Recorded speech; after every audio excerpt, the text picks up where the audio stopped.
Hey, welcome friends to week 5. This is going to be lecture 2. So in the previous lecture, we talked about a couple of the different places that I have led in.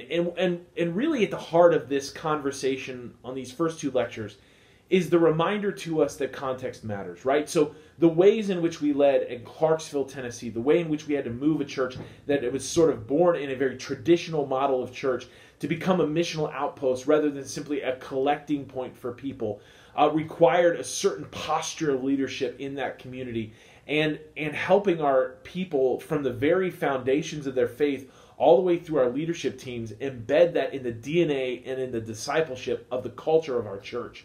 Then I talked about what it looked like to move to this beautifully, wonderfully Jesus-filled community of faith in this small rural community in Erin, Tennessee. And the requirement of the time and the trust and the relationship that is requisite to be able to move a congregation. You can't just move in and think, I'm going to make something happen dynamically without first taking the time to establish the trust. Then I made a shift into the third community that I pastored. And that third community that I pastored in was called Pekin, Illinois. And I talked a little bit about the 35,000 people on the edge of the Peoria River. Pekin was a unique place. It had a unique sort of background and history. There was some deeply embedded structural dysfunctions in the life of Pekin. It was often viewed by the other communities surrounding it as this armpit of the local area and of Tazewell County. But there was also some wonderfully prideful people who worked hard to make their living and carve out a place for themselves in this world. And I had some amazing Jesus followers as a part of that congregation of faith. Now, I was being called to a church that was 9 years old. It had been a complete church plant. The church planter had moved on to Oregon, and they had called me after 9 months of being without a pastor, with the passion of not only reaching the community, but also planting churches. So here we were in a unique dirt, right? We talked about dirt matters, context matters, the place where we find ourselves matters. Pekin required a certain posture of ministry, a certain engagement, a certain learning of the community and what it would look like to lead in that community, what it would mean to be a part of that community, and how that would play itself out. So we had to look at the structural brokenness in the community. So we began to imagine what could our missional imprint and impact be in this community. So we began to develop, recovery ministries and feeding ministries and ministries out in the community where we partnered with other organizations to reach and impact the well-being of people in our community. But we also had this passion to plant other churches and campuses. And what we began to realize as missional leaders, and I think this is something we have to reckon with, is that the metrics we often use in ministry become the bind for us in our missional imagination. And I don't think I can emphasize that enough. Is that we talked about in the establishment model of church, the 2 primary metrics are nickels and noses, the amount of people we can get in and the amount of money that we can draw in, right? Like it seems like everything is built around that. If that's your means of marking value, you will establish your programming, your structures, your systems, and your budget to feed that which you value. And if you value nickels and noses, you will build ministry to meet the nickels and noses. Even if you say you want to be missional, if you value the metrics of nickels and noses, then you will build ministry to meet the needs of nickels and noses. We begin to realize if we're going to reach our community and we're going to multiply the church, we've got to change our metrics. What we measured would have to change. So we opted for gospel saturation. That was the first metric. How many people were coming to be becoming followers of Jesus Christ, baptized and fully devoted, right? The second thing we measured was what kind of local community transformation would we bring, right? Quantifiable in qualitative ways is the community changing as a regard to our presence. So something I said often to them was, if a church exists in a community, the community should be better for it. We'd have to ask that question often.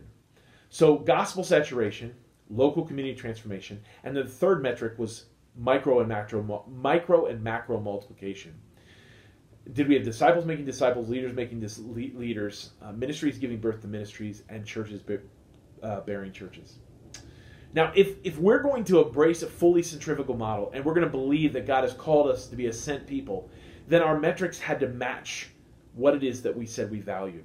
And that began to shift the way in which we understood ourselves as leaders. Leadership wasn't about standing on a platform or having a brand. Leadership was about empowering others to move out into the community and to make a radical difference in those communities. It meant developing systems and pathways and strategic plans for cultivating and deploying leaders. It means, as we move into the APEST model, what we began to talk about last week, that we recognize that much of the Western church in America has often focused on shepherd and teacher. To be good at what you do in the church is to care for people well and to talk to them well. And then we had an office of people who did evangelism. But I want to suggest to us in this 21st century that we have to embrace an APE model of missional leadership as well. We can't just embrace shepherds and teachers, though they are vital to the work of the church. We also have to bless those who are apostolically gifted, those who can start new things, prophets, those who can identify the ways in which communities are out of sync with the will of God for the redemption and flourishing of all human beings who bear the dignity of the image of God. And then those who are committed to seeing life change and transformation. We have to embed those gifts in the very lifeline and lifeblood of our churches. And that requires us as leaders to prepare, equip, and deploy people in certain and significant ways. So I found that most of my work wasn't about oohing and awing people with the gifts and graces that I bring to the table, but by helping them to develop theirs. And that is a difficult, challenging, and it can take time to do, right? And so we have to be aware of the kind of energy that is required of us to make investments. And missional leadership meant that I was giving up people. We were endorsing ministries that weren't a part of our church and could never be tied back to our church.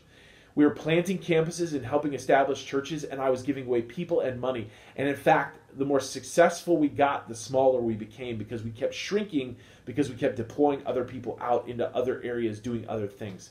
There was this unique moment where we could have bought a large property in a big building and probably could have seen, like many churches do when they do so, a significant bump in attendance immediately just by purchasing a bigger building. We were running, and I'm just telling you these numbers to show you the commitment to living missionally. We were running 750 people in a church of 13,000 square foot, having multiple services. Why? Because we didn't want to spend the money that would derail us from our mission to get a bigger facility. And we had to make that decision when we were given an opportunity to buy a larger facility to say, you know what, we're going to step away from the table because we're so committed to the mission. Now, there were costs associated because there's always the cost associated with being missional.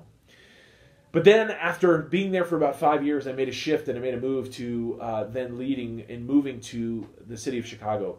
I wasn't moving into a church where I was going to be a pastor. I was moving into a city that could care less that I was here. And missional leadership was going to look different as I was going to take on an organization that it was really going to be about me building a way forward. So it's been about finding myself enmeshed in this city, learning this city, recognizing that I'm a novice, learning from others, partnering with other churches and organizations, cultivating meaningful relationships, taking my time to understand the city, not being presumptuous based upon my prior experiences, and learning to live canonically, learning to commit to being a good neighbor, to seeing my neighborhood. My neighborhood alone is like 80,000 people or larger. Seeing my neighborhood alone as a parish. Like, what does it mean for me to do ministry in our neighborhood? Now, I want to say this. I went from being a part of a church that was committed to reaching the least, the last, and the lost in the most broken places in Clarksville, Tennessee, to moving to a rural community, to then moving into a broken, working poor community, to now I'm living in an affluent neighborhood in the city of Chicago where redemption and transformation looks different. It looks like empowering people to leverage their resources and influence in ways that are bigger than them and calling them into kingdom and missional purposes when they live in the lap of luxury and comfort most of the time. It's about coming alongside and helping them to conceive that the things that they have, the gifts that they've been given, the treasures that they've been afforded are not just for them. It's not just about building bigger barns. It's about giving away themselves and what they have to the work of something bigger than themselves in the city around them. In every space and place I've gone, I've had to learn how to live differently, lead differently, be a part of God's mission differently. Because only in doing so are we able to move forward in a healthy, meaningful way. And so I want to encourage us to think about what it looks like in our context to embody a missional leadership in that kind of context, and how do we move forward from there in ways that are unique to the communities that we find ourselves in.